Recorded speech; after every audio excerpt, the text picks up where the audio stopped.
We have breaking college basketball news. Kentucky standout Oscar Tshiebwe returning to the Wildcats next season.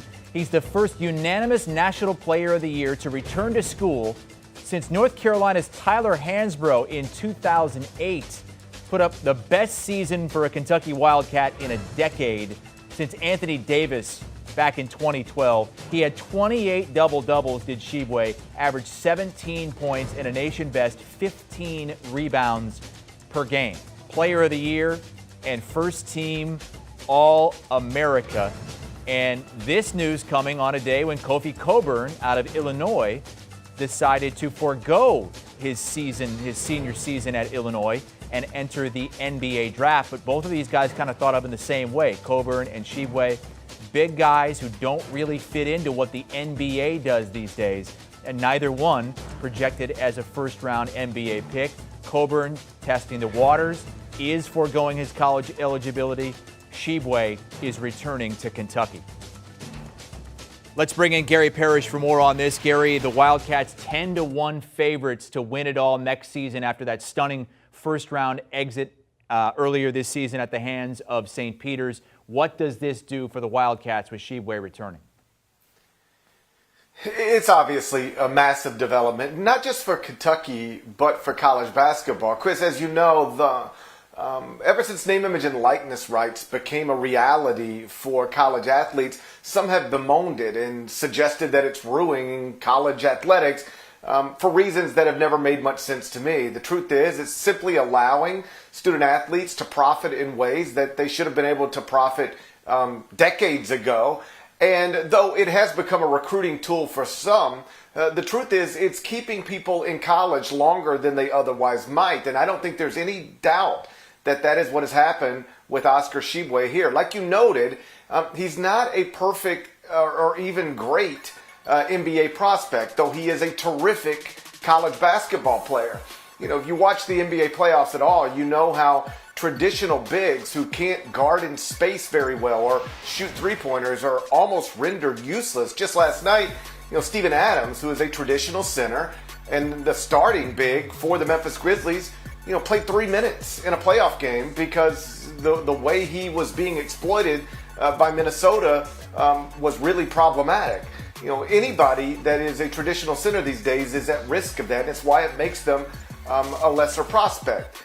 Even so, in years past, guys like Tshiebwe would get on with it because once you're the National Player of the Year, there's not much left for you to do in college basketball. But now that he can legally profit in significant ways by remaining at Kentucky, it's a magnet back to campus. And so John Calipari's program benefits here, but programs all over the country are going to benefit in similar ways. You mentioned name, image, likeness, and we've seen some of the outrageous numbers reported in college football in particular, where one player in the class of 23 is reportedly going to get $8 million. There are reports that quarterbacks playing right now in college football are making $4, maybe $5 million a season. The money might not be that much right now for college basketball players, but would you say that Tshiebwe could make more money this upcoming season at Kentucky than he could testing the waters in pro basketball? I don't think there's any doubt. I mean, if we can agree for the sake of the conversation that he probably wouldn't be on an NBA roster next season, then you're limited to overseas options and the G League.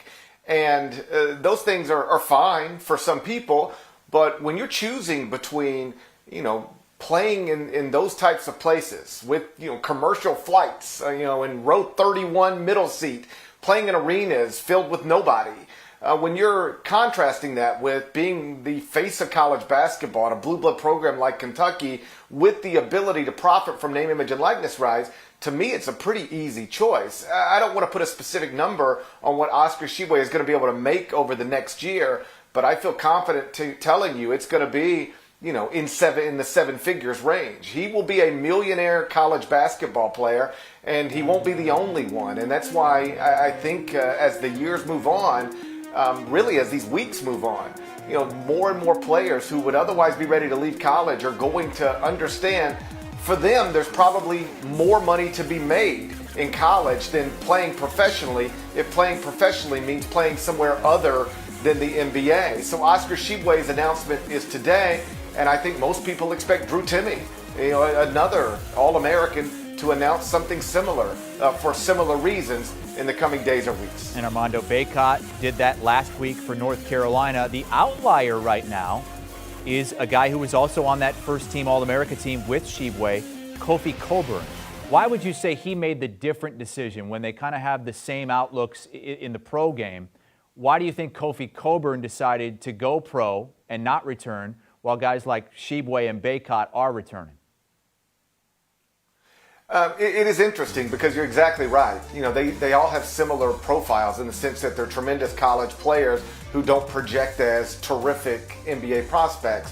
I guess the best explanation is the most obvious one, which is, sometimes people are motivated by different things, and sometimes guys are ready, for better or worse, just to be done with college and get on to the next thing, whatever that is. It doesn't matter always what people like me say about Kofi Cockburn's NBA potential. Kofi Cockburn, when you are as talented as he is and has been as dominant as he's been, for multiple years in college, you probably, do think that there's an NBA future for you. He probably does believe he's going to be picked and on an NBA roster next season. As always, we'll see. But, I'm sure that the staff at Illinois made it clear to him that there would be significant name, image, and likeness opportunities if he returned to college as a two-time All-American. He just decided clearly that he's ready to be done with college in whatever form that takes on. And so, he sometimes, like I said, people are motivated by different things, and it seems pretty clear at this point that Oscar Tshiebwe and Armando Bacot, for instance, are motivated by different things than Kofi Cockburn. And we'll wait to see what Drew Timme decides, but it appears as though he might be deciding to come back to Gonzaga as well. Name, image, likeness, changing the game in college athletics, no question about it. Gary Parrish can be heard in the Eye on College Basketball podcast with Matt Norlander. Very latest episode dropped yesterday, and a ton of talk about the current state of college basketball, NIL, and transferring, and specifically the Tyrese Hunter situation. Big 12 Player of the Year at Iowa State, led his team to the Sweet 16, Big 12 Freshman of the Year, I should say, and he decides to go into the transfer portal to make more money. More on that on the Eye on College Basketball podcast. Do you want a sports network that delivers everything that matters about the game? The highlights, the picks, the instant analysis, no yelling, no fake debates, no politics. Hit the subscribe button and never miss a moment.